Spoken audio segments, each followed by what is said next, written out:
Hello wonderful people, welcome back to my YouTube channel. And so guys, in today's tutorial I'm going to take you along how to make an off-shoulder bustier top with a puff sleeve.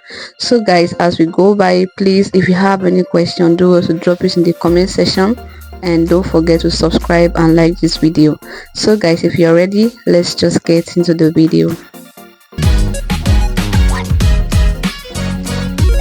So the first thing you are going to be considering to draft this off-shoulder pattern, we are going to be taking out the shoulder to the chest measurements, and for this we'll be considering about 5 inches. So we'll take out 5 inches for the off-shoulder. Then having done that, we are going to continue placing our measurements starting from the 5 inches. But before we go further, we are going to come down with about 1 cm, and this 1 cm is going to be used to turn in the main fabrics with the lining. So I'm just going to rule out the 1 cm for the turnover.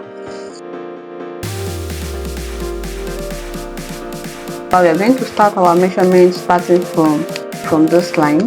So the first thing I'm going to place is the armhole, and for the armhole we'll come down with a depth of about 3 inches. We'll mark that out.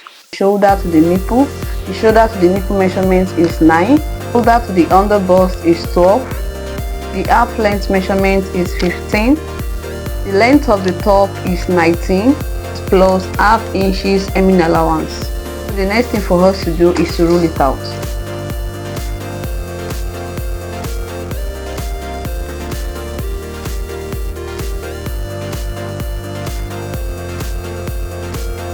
Place our nipple to nipple measurement.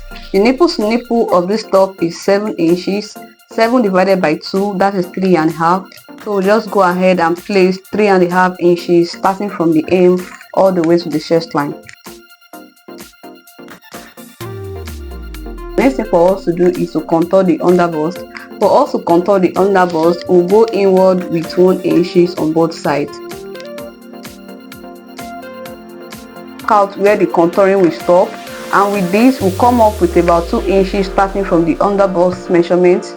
We'll come up with 2 inches and we'll just mark out the 2 inches like that. Connect this point with this point and this point with this point, just like the way it's appearing by the camera. Having contoured the underbust, the next thing we'll be doing is to contour the upper bust, and for us to do that we use 1/4 inches here instead of 1. We take away quarter, so we'll be using about 1/4 inches. Mark the 1/4 inches,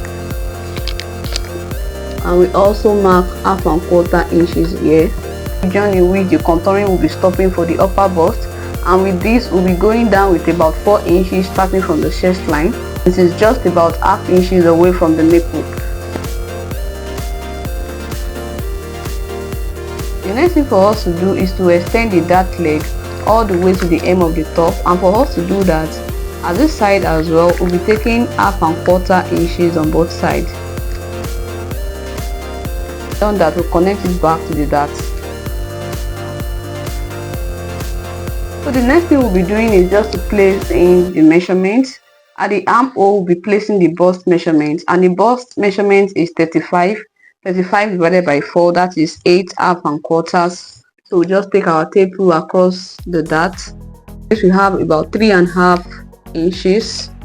Then we'll continue our measurement from here. We'll measure the 8.5, and we'll also add 1 inch seam allowance. At the underbust, we are going to be taking our underbust circumference. The underbust circumference is 30 divided by 4, that is 7.5. The waist measurement is 28 divided by 4, that is 7. We have 2.5, and about quarters here. We'll continue the measurements here, 7. Then we also had about 1 inches. The lower waist measurement is 34. 34 divided by 4, that is 8.5. Then we had 1 inch seam allowance.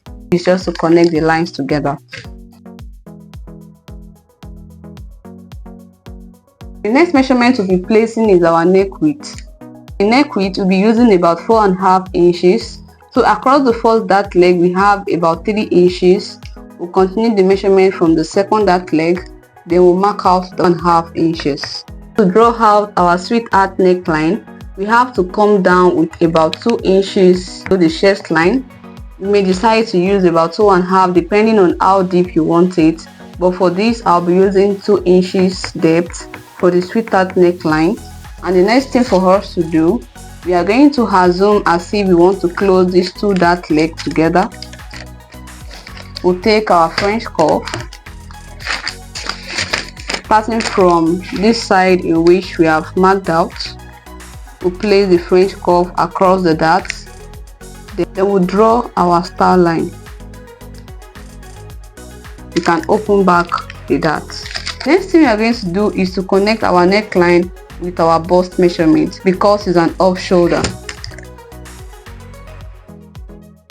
So with this, we have been able to draft out the front part of our off shoulder top, but before we cut it out, we have to extend this line and draft the back pattern. Then having done that, we'll cut everything together. Be able to draft the back pattern of the top alongside with the front. The first thing for us to do, I'll measure the widest part of the top, which is lower waist. That is about 11.25.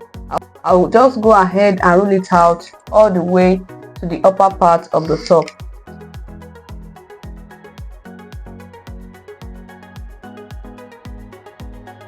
So having rolled it out, I also went ahead to add the zip allowance, which is the first approach for the back.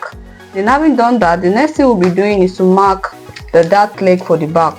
Just to mark the dart at the back, starting from the chest line, we'll come down to 11 inches.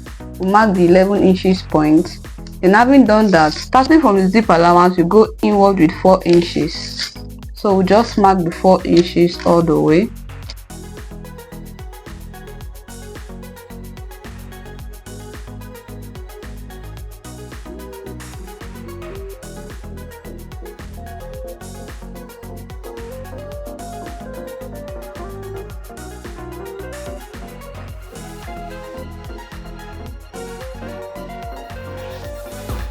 With that, I went ahead to place the measurement. I connected it back to the neckline. The next thing for us to do is just to cut it out.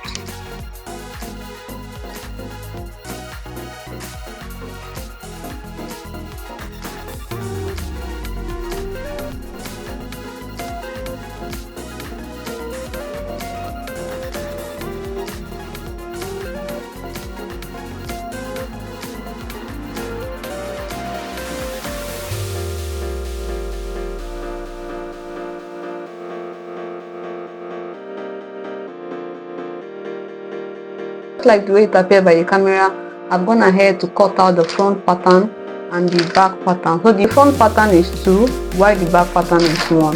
So the next thing I'll be doing is to add 1 cm seam allowance, 1 cm seam allowance to this place that we cut out in order to stitch both panels together, just like the way it's appearing by the camera.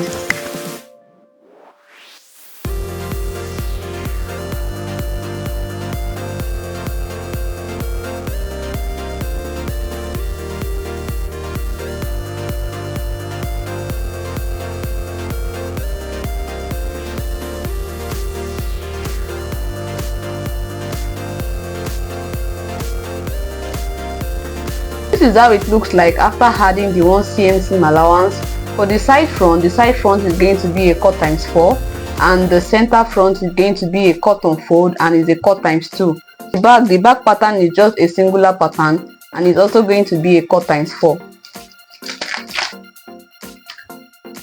The last thing we'll be drafting is the puff sleeve pattern, and for us to do that, the first thing we'll do, we'll mark out 1 inch for the elastic rack folding. The next thing we'll do, we'll take away the shoulder to the chest measurement. We measure the length of the sleeve. It's about 16 inches plus the hemming allowance. Go ahead to mark our armhole depth, which is 8 inches. The next thing for us to determine is the fullness of the sleeve, and for this I'll be using 10 inches. We'll mark the 10 inches from the elastic rack folding. We'll tilt this place outward so that when we turn it inward, it won't fold in.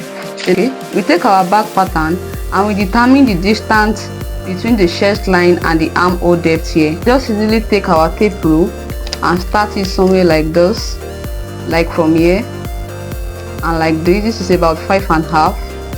so we'll be using 5.5 to come outward here. Then having done this, the next thing for us to do is to cover the armhole. Having covered the armhole, I'm just going to use the fullness at this lower place and connect this back to the armhole. 1 inch before getting to the hemming allowance, we'll go ahead and tilt this outward.